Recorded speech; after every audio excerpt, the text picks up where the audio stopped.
Let me give you an example.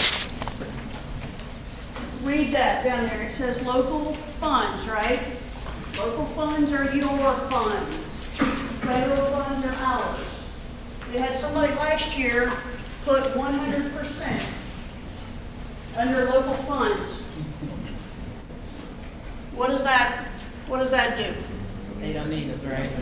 Okay, that means federal funds are zero, so their application came in for $0. Watch what you're doing. The grant terms and conditions, everybody's got a copy of it in their packet. Make sure you read it, or your chief reads it, your sheriff reads it, legal department reads it, I don't care. Make sure somebody reads that, because those are the terms and conditions that you're agreeing to when you sign the certification and signature page.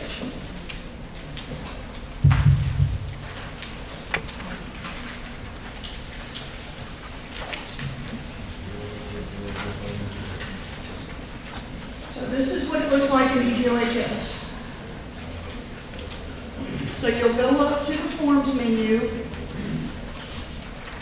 and it will drop down. If you just hover over it, the screen will drop down. You can see the grant terms and conditions is a PDF.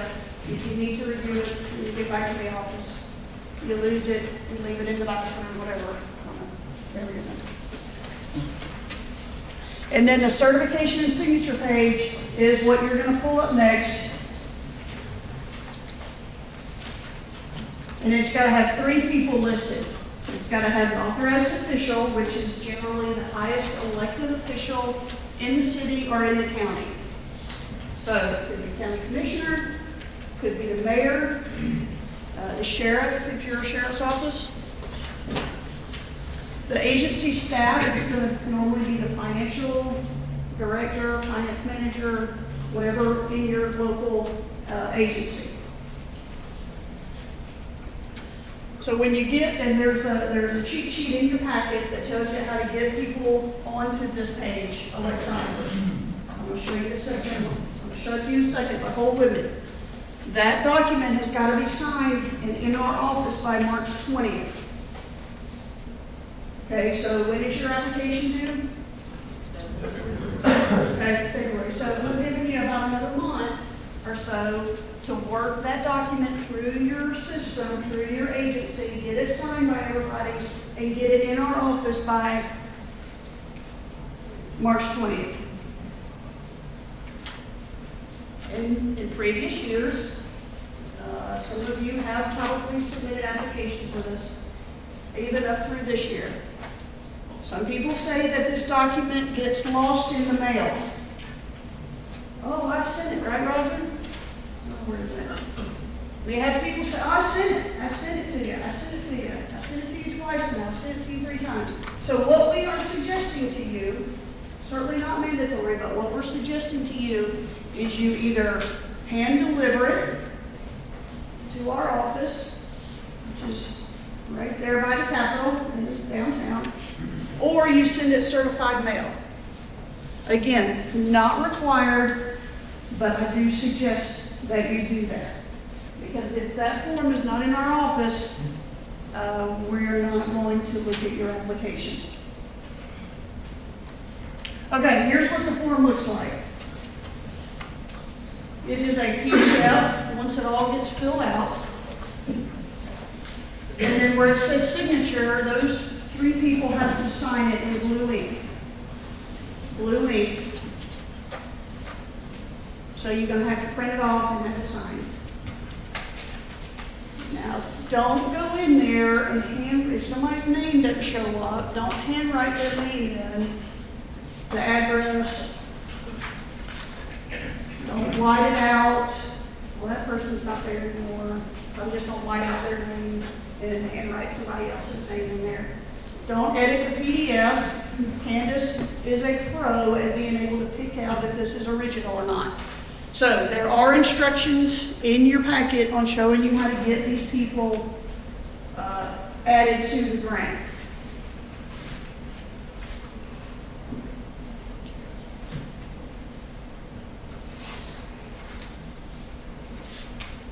Okay, again, February 21st is the due date for applications. When does the certification pages due?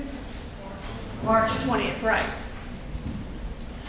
So what happens when you submit the application? I will assign it to a review team.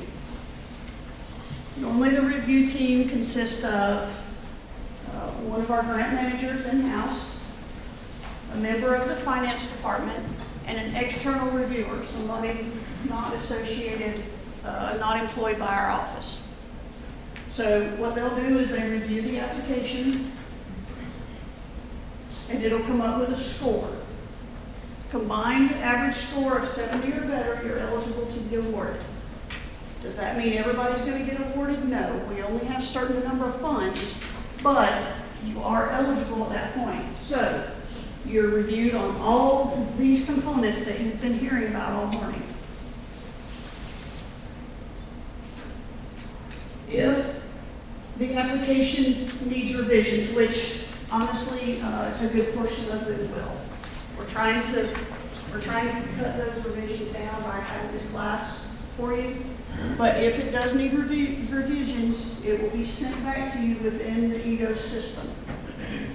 You will receive an automatically generated email from the system saying that your application needs revisions.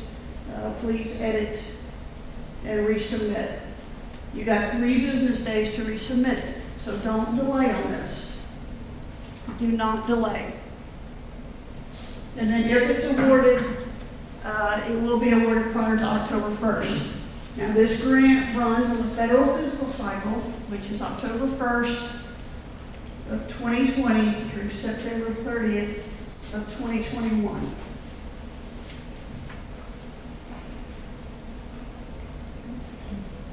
Okay, Jared mentioned earlier, we do provide these grants as seed money.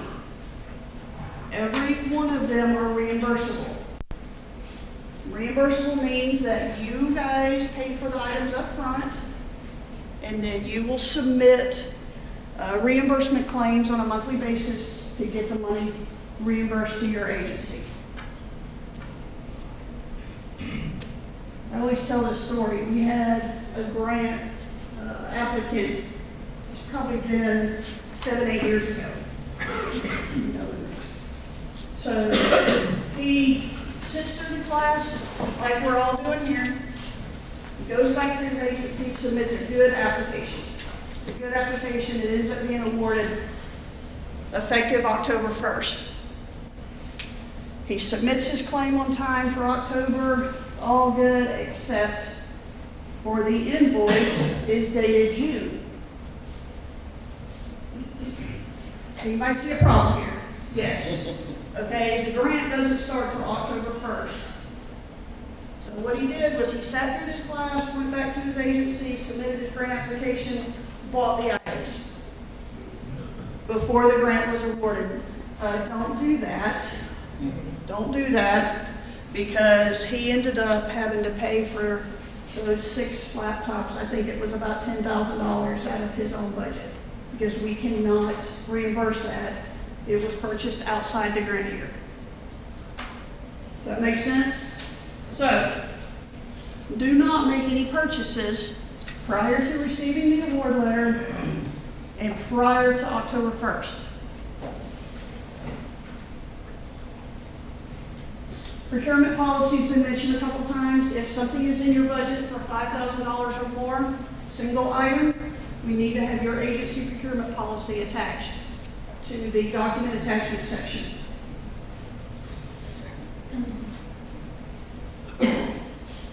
Okay, February 21st. That is the due date. That is a Friday. So get it done ahead of time. Don't wait till Monday to come in and, oh, I forgot to submit that. Some of the common errors, and you guys might want to write these down, some of the common errors that we've seen over the years, the audit period is either completely missing or it's, let's see, we're in 2020, so it says 2017 to 2018.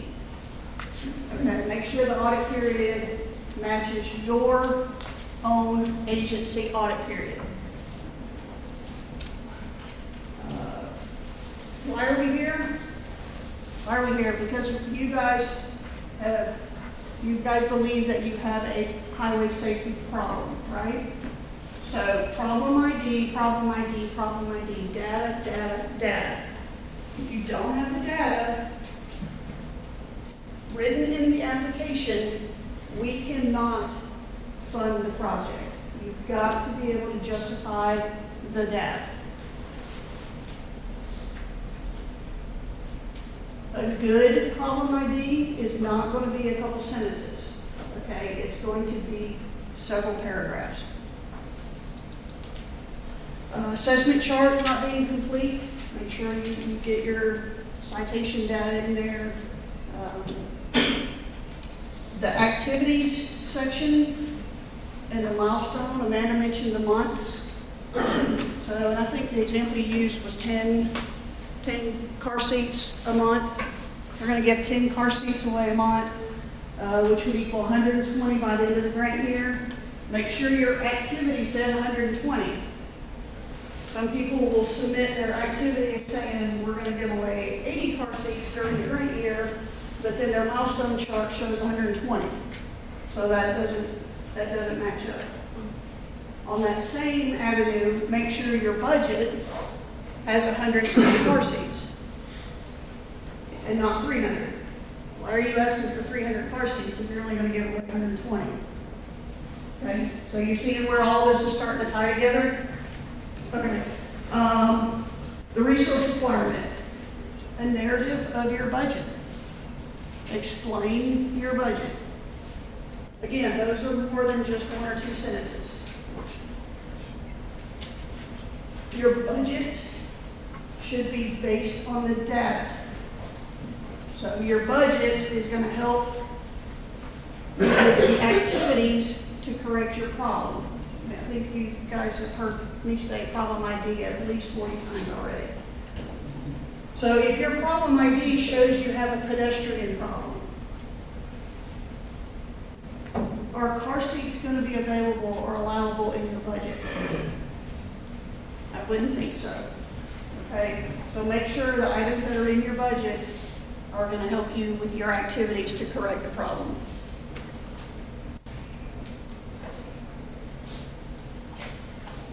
Any questions on that? Okay, it's been mentioned before, no links. Don't put links in your narratives, in any of the narratives. You need to attach, you need links from any data page that you have. Go ahead and make a copy of it, put it in a PDF and attach it. We talked about the procurement policy. Training materials are going to be on our website, including the problem ID worksheet. The RFP, request for proposal, make sure you read it. There's some qualifications in there, make sure you read it. For example, applications have to be between $10,000 and $300,000. Okay, so if you submit an application for $600,000, you're outside of the RFP, therefore it's not going to be looked at. Okay, so make sure your application fits those qualifications that are in the RFP.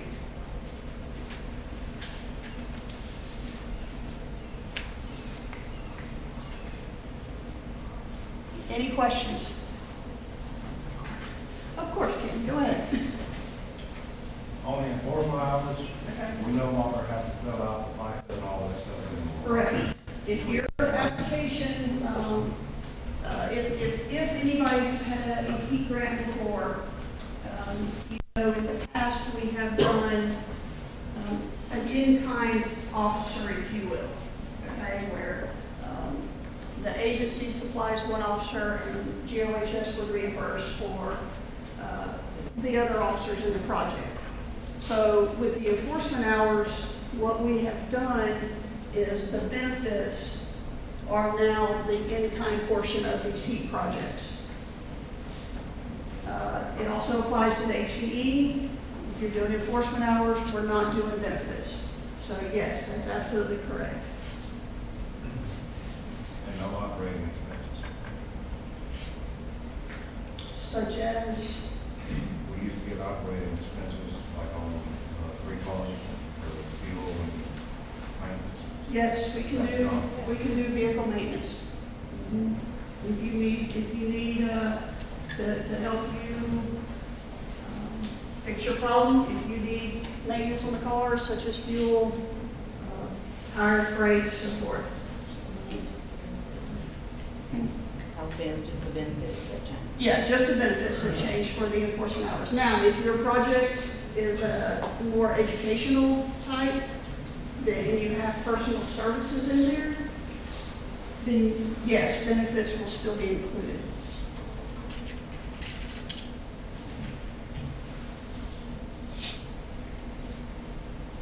Okay, any more questions?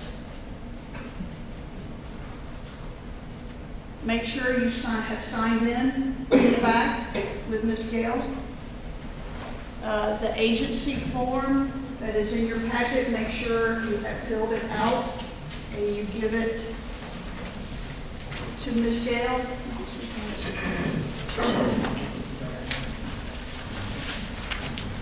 So any questions that come up when you're doing your application, on page 14 of the request for proposal is the deputy director's email address. Any questions should be directed to him, and then he will forward those questions to the appropriate person that can answer it for you. What we're going to do is, on our website, put a frequently asked questions blog up there. So all these questions that come in, we're going to anonymously put them up on our website so that everybody has access to all the questions that come in for this for the applications.